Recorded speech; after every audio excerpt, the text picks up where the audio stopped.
श्रीमद् रामायणम्। आज तक तुमने केवल लंका की खूबसूरती, उसका वैभव देखा है। आज तुम लंका का बल देखोगी, वो कारण देखोगी जो लंका को सर्वश्रेष्ठ बनाता है।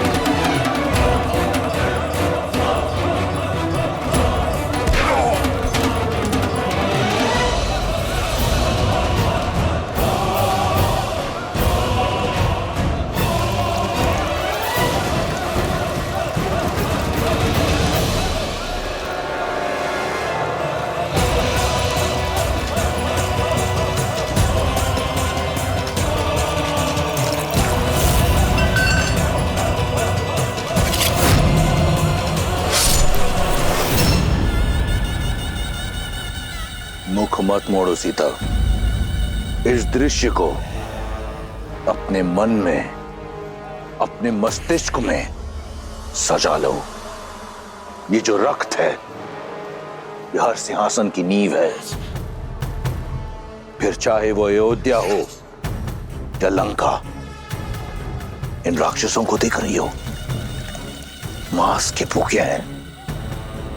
मनुष्य का मांस बहुत भाता है इन्हें।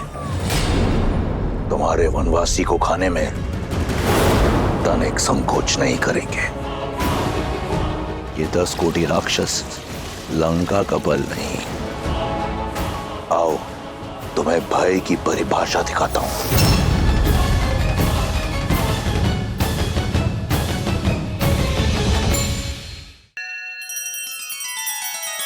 श्री रामचंद्र कृपालु भजुमन हरण भव भय दारुणम।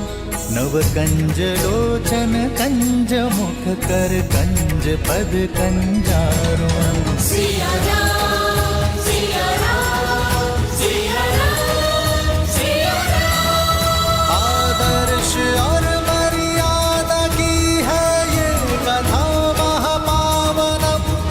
काट मद श्री से मिला दे श्रीमद् रामायणम।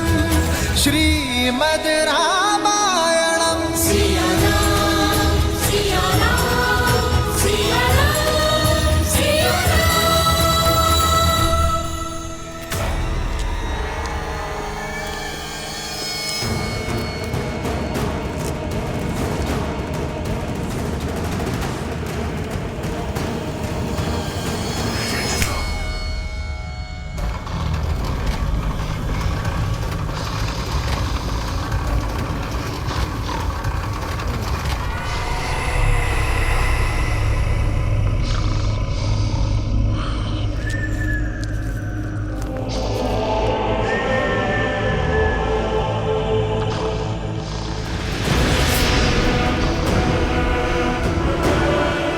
ये पग जहां पड़ते हैं, वहां का मानचित्र बदल जाता है।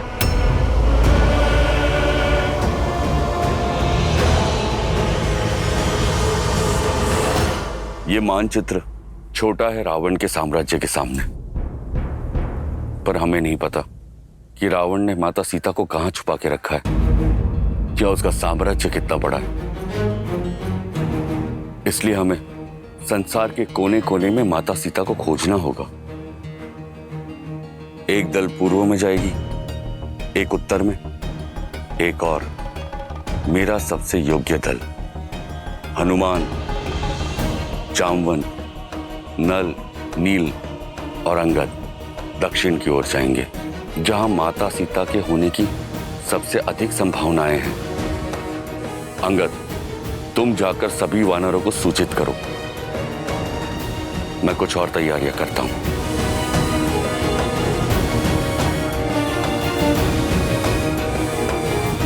सुग्रीव, हनुमान, तनिक रुकी। मित्र, क्या बात है, आप चिंतित लग रहे हैं।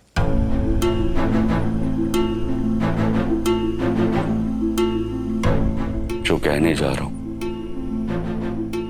उसके लिए पहले से मैं आपसे क्षमा चाहता हूं, किंतु मेरा विचार है कि माता सीता की खोज में हम वानर जाए और आप लक्ष्मण भैया के साथ यहीं गिरिराज पर्वत पर रुके।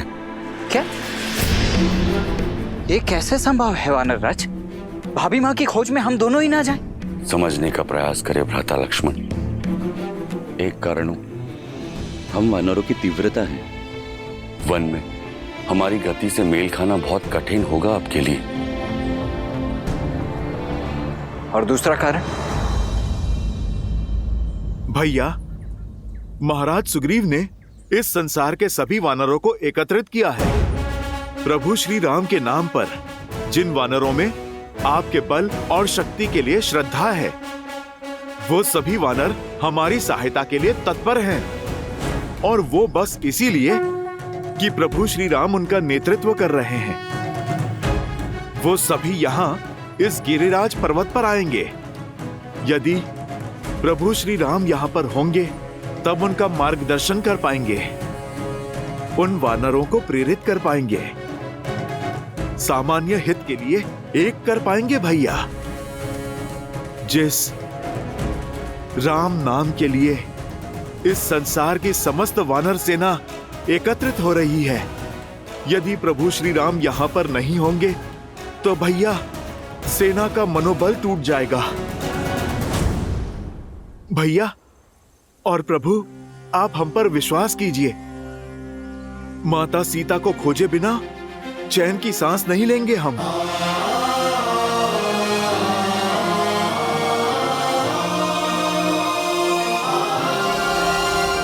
सुग्रीव, हनुमान, मुझे तुम्हारी योग्यता और मंशा पर तनिक भी संदेह नहीं है। और नीति भी यही कहती है कि सर्वप्रथम गुप्तचरों को ही भेजना चाहिए। आप सीता को खोजिए, मैं और लक्ष्मण यही प्रतीक्षा करेंगे। यहां रहकर वानरों का मनोबल बढ़ाना भी एक बड़ा कार्य है मित्र, और यहां राज्य के अन्य कार्यों में भी मैं आपकी सहायता कर सकूंगा।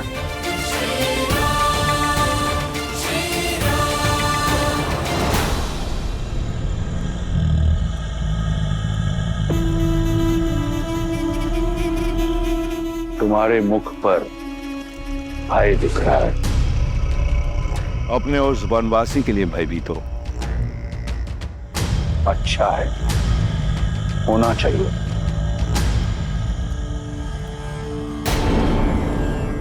एषा केतुः परम संख्ये मुखे वै सर्वा रक्षासम् कुंभकर्णः सदा शेते मूढो ग्राम्य सुखे रतः तम प्रविश्य महादेव राम सर्वतो योजनायतम्। यह मेरा अनुज कुंभकर्ण है। ब्रह्मा का वरदान प्राप्त है इसे। 6 माह तक निद्रा में रहता है और 6 माह तक यह विनाश का सूचक है। लंका और लंकेश की अभय ढाल है ये। और उन 6 माह में मेरा भाई अजय और अमर है। अब ये मत कहना कि तुम्हारा वनवासी ब्रह्मा के वरदान से लड़ सकता है। कुंभकर्ण जैसे ना जाने कितने योद्धा लंका में। मेघनाथ जैसा प्रतापी पुत्र है जिसने स्वयं इंद्र को परास्त किया है, जिसके पास सभी अमूल्य दिव्यास्त्र है, पशुपातास्त्र, सम्मोहनास्त्र और ब्रह्मास्त्र। क्या लगता है तुम्हारा वो वनवासी लड़ पाएगा इनसे? क्या हुआ? मौन हूं। तुम्हारी आशा के सारे दीपक बुझ गए। स्वप्न है तुम्हारा टूटेगा जब मेरे श्री राम आएंगे।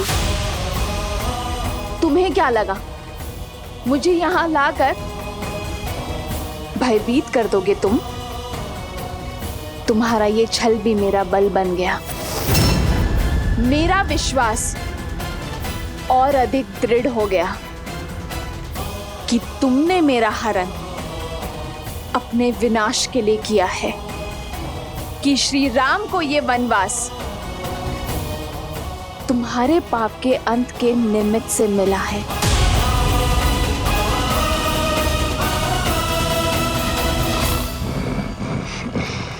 दृढ़, निडर। रुको सीता, आओ मेरे साथ।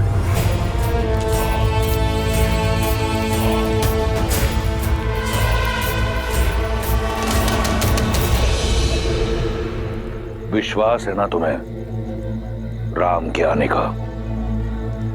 तो ठीक है, दिया समय तुम्हें 1 वर्ष का।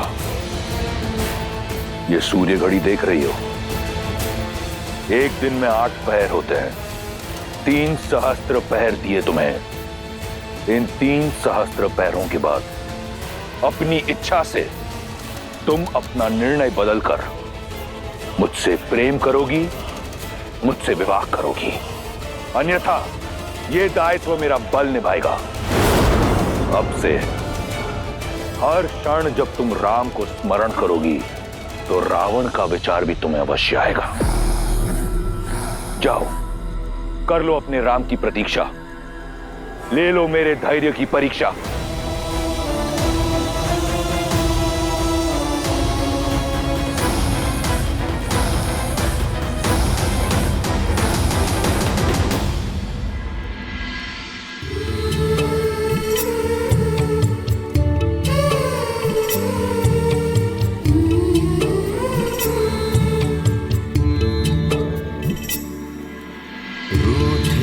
से लगते सांसों के धागे, भीगे ये नैना सोए न जागे। सिया राम, सिया राम, सिया राम, सिया राम,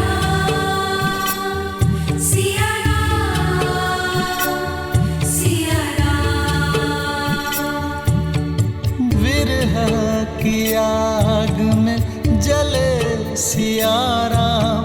एक है तन और एक है प्राण।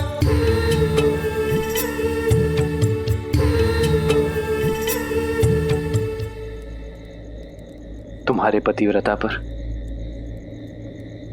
मुझे संपूर्ण अटूट विश्वास है सीते, और मुझे ज्ञात है कि तुम्हारा विश्वास मुझ पर भी अटूट है।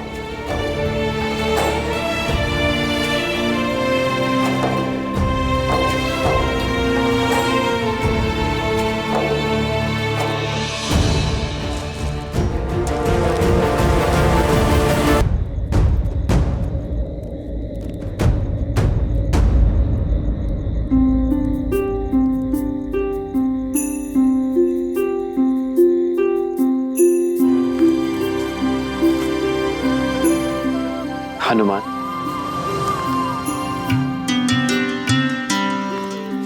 प्रणाम प्रभु। वहां क्षितिज की ओर क्या देख रहे थे हनुमान?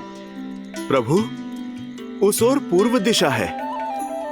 मैं सूर्योदय की प्रतीक्षा कर रहा हूं ताकि सूर्य के पहले आगमन के साथ ही हम माता सीता की खोज के लिए प्रस्थान कर सकें। आप अपनी सारी शंका, सारी चिंता हम पर छोड़ दीजिए। प्रभु हनुमान के लिए माता अंजनी और माता सीता में कोई अंतर नहीं है। मैं आपको वचन देता हूं, चाहे मुझे आकाश पाताल एक ही क्यों ना करना पड़े, मेरे प्रभु श्री राम और माता सीता का मिलन अवश्य होगा प्रभु।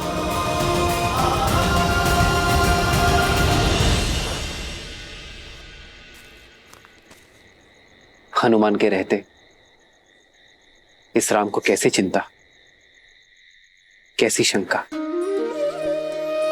अब सूर्य की किरण धरती पर पहुंचे या ना पहुंचे, मन में विश्वास की किरण अवश्य आ गई है हनुमान। मुझे विश्वास है कि तुम मेरी सीता को ढूंढ लोगे।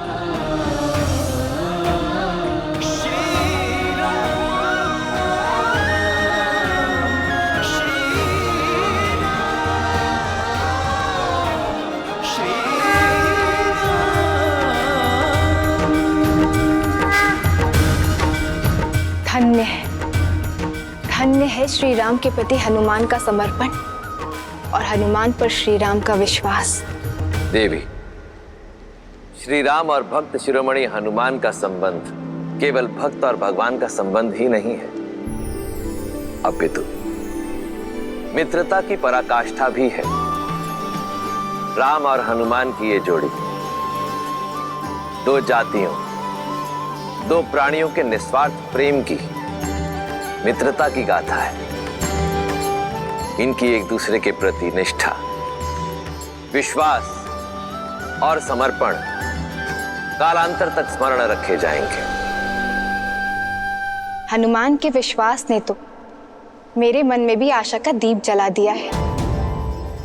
अब तो लगता है कि शीघ्र ही देवी सीता की खोज होगी और रावण के पास से उन्हें छुड़ाने की यात्रा आरंभ हो जाएगी।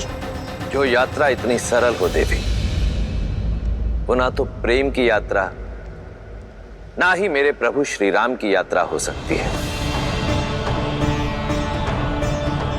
श्री राम की ये यात्रा अत्यंत कठिन है।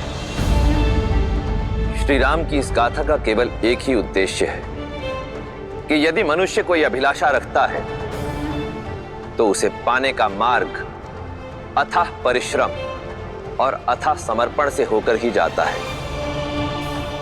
इसीलिए वो हमारे आदर्श हैं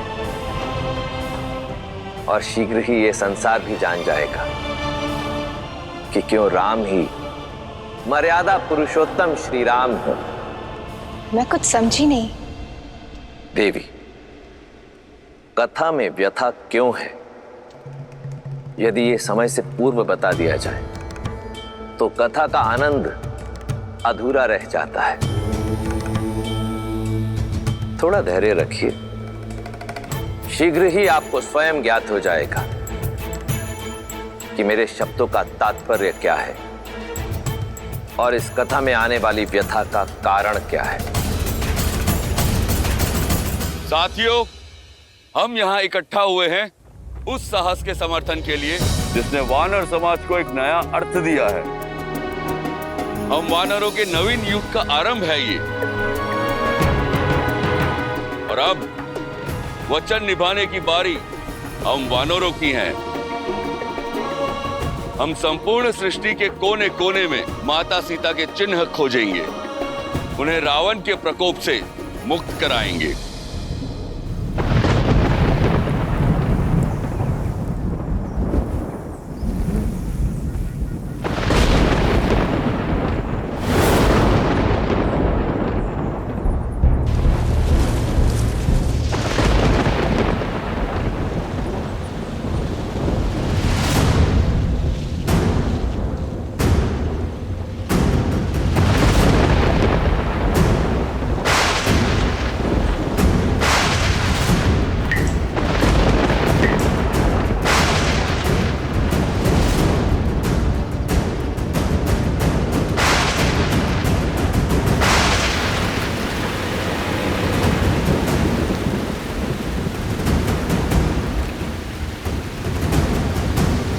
वर्षा, ये तो अशुभ संकेत है।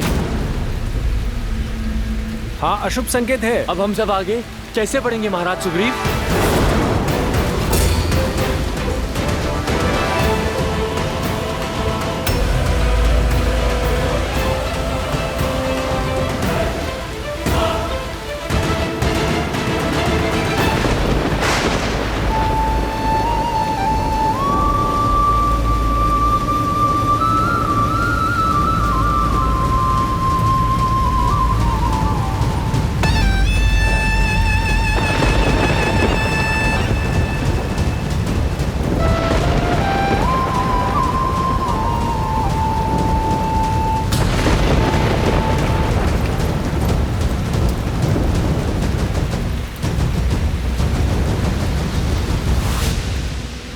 चतुर्मास आरंभ हो गया है लंकेश।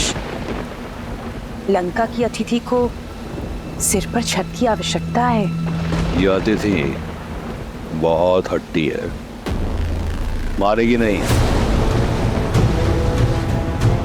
वर्षा की बूंदें गिरने दो। वर्षा की बूंदें इसके हृदय पर गिरेंगी और उससे राम का नाम धोकर उसे स्वच्छ कर देगी। इसके उपरांत मैं उस पर रावण का नाम लिखूंगा। लंकेश, आज कुछ उपदेश मत दो मंदोदरी। मैं अपने उद्देश्य को देखने में बहुत व्यस्त हूं।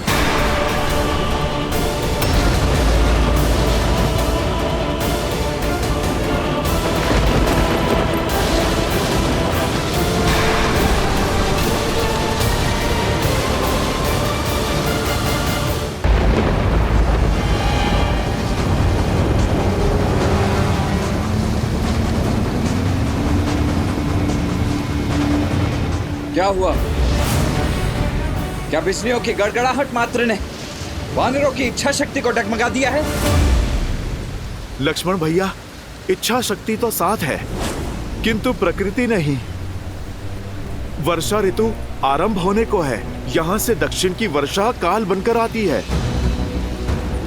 नदी जल स्रोत वेगवान हो जाते हैं। बाढ़ आ जाती है।